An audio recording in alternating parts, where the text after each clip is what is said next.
So, hi everyone, I've got Vivian Kirkfield here, and she's going to do a reading of her new book, Pippa Passover Plate. So, before we get started, though, I just want to ask her a few questions. So, Vivian, how did you get started with reading why did you pick a mouse for Pippa's Passover Plate? Well, I picked a mouse for Pippa because I was always called a timid mouse, and my sister used to call me mousy brown eyes and mousy brown hair, and oh, you're such a little mouse. And I was very, very timid, like a mouse. And I decided when I started writing this story that there are a lot of children who are also very timid, and I think that it would help them to have a story about a timid mouse who learns to be brave. And that's what the story is really all about. Right. How long did it take you to write the story? This story was actually such an easy story to write. I hate to say that because most of my stories are not easy to write. But this one, I heard that there was an editor looking for Jewish holiday stories. Right. And so I thought, oh, I could write that. And I sat down and it came out in rhyme. And the refrain of quiver, quaver, shiver, shake, cats make Pippa cringe and quake, that was there from the very beginning. And the hustle bustle, lots to do, Pippa stirs a chicken stew, that was also there from the very beginning. So this story really, some stories are like that. You know, when you write a story, the idea comes and you just start writing, and it comes out. So do you prefer the rhyme to prose? I originally, when I started writing picture books, I wrote everything in rhyme. I hardly wrote anything in prose. Okay. But then I realized there are other ways to write, and now mostly I write in prose. But yes, Pippa was one of the first stories that I wrote, and that was in poetry. And so how did it get published? That was like a lot of luck. I think that a lot of publishing, getting books published, does have a lot of luck to do with it. Of course, you work hard. I did work hard, even though the story came easy. But we revised it. Thank goodness for critique groups like Diane, because critique groups are really what helps you polish your book and polish your story. But one of my critique buddies back in New Hampshire saw the story, and she fell in love with it. And she asked me if she could bring it to her longtime editor, because she's been illustrating books for a long time. And I was like, sure, you can bring my book to your publisher. So she went to New York that next week, and later that afternoon, the publisher emailed me and asked me who should she send the contract to. So that was very lucky. Yeah. And I think that's how publishing is. Sometimes it's an easy road. Most of the time, it's not an easy road.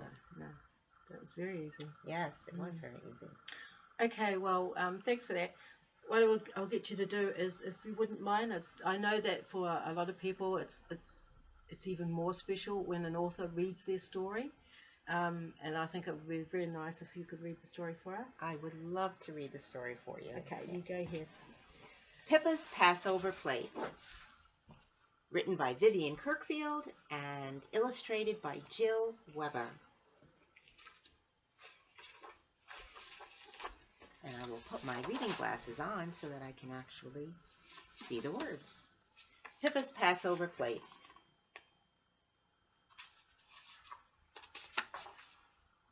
Hurry, scurry, Pippa Mouse. Washing, scrubbing, cleaning house.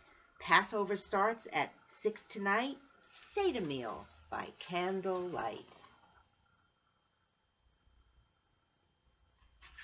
And just a little backstory. So this is a story about a little mouse who's getting ready for a very special holiday.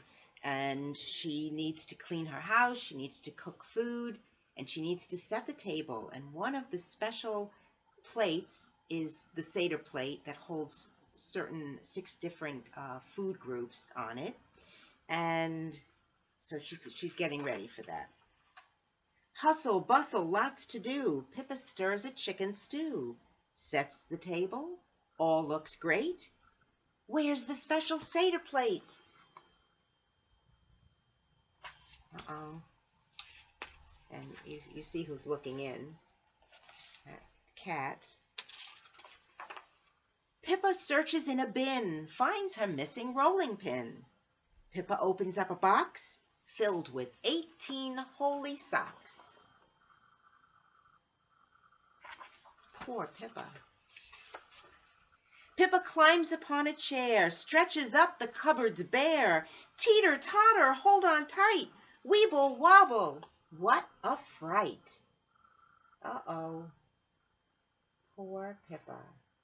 And you know, the illustrator added such beautiful little details. Here we have some ants carrying the carrot away. And each time a child reads a story like this, when there are wonderful illustrations, that child discovers something new each time. Pippa runs out to the yard. Sphinx the cat is standing guard. Quiver, quaver, shiver, shake. Cats make Pippa cringe and quake. Uh-oh. Poor Pippa. She really wants to run back into the house, but she needs to find that plate. Pippa, though afraid to stir, gently strokes the velvet fur. Have you seen my Seder plate? Sunset soon. It's getting late. And Pippa's going to discover that the scary cat is not so scary. No, purrs cat. Go ask the snake. Slither sliding by the lake. Quiver, quaver, shiver, shake. Snakes make Pippa cringe and quake.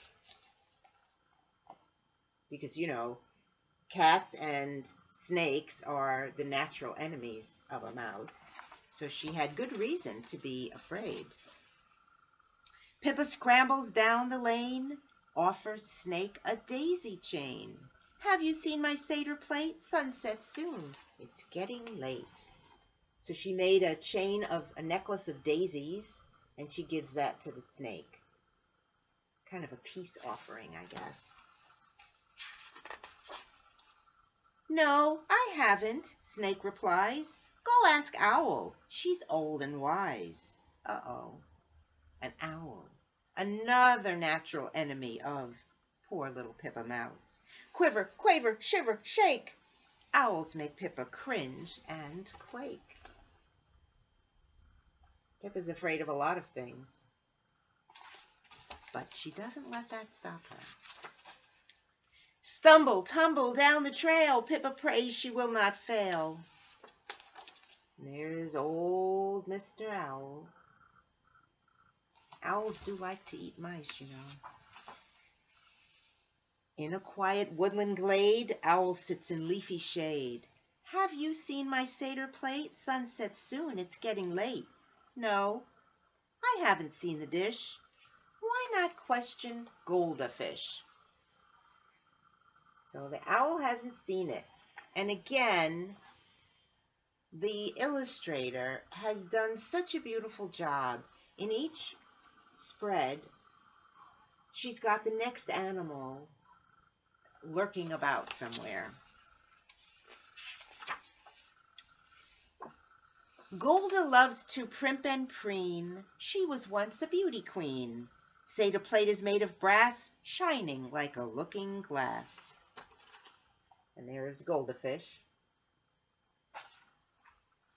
At the water, near the edge, Pippa climbs upon a hedge. Thinks she spies a golden fin. Splash! Poor mouse has fallen in. Oh no! Poor Pippa. Mice do not like to swim. They're not fans of the water. What will happen? At the bottom, something round. Can you guess what Pippa found?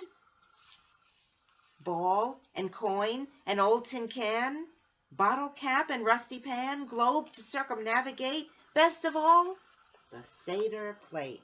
So there's Pippa swimming around at the bottom of the pond, at the bottom of the lake, finding all of that and finding the Seder plate. There it was. Now what?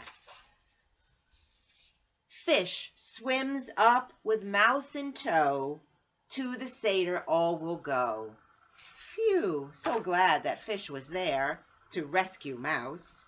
Pippa and the others cheer. Life is good when friends are near.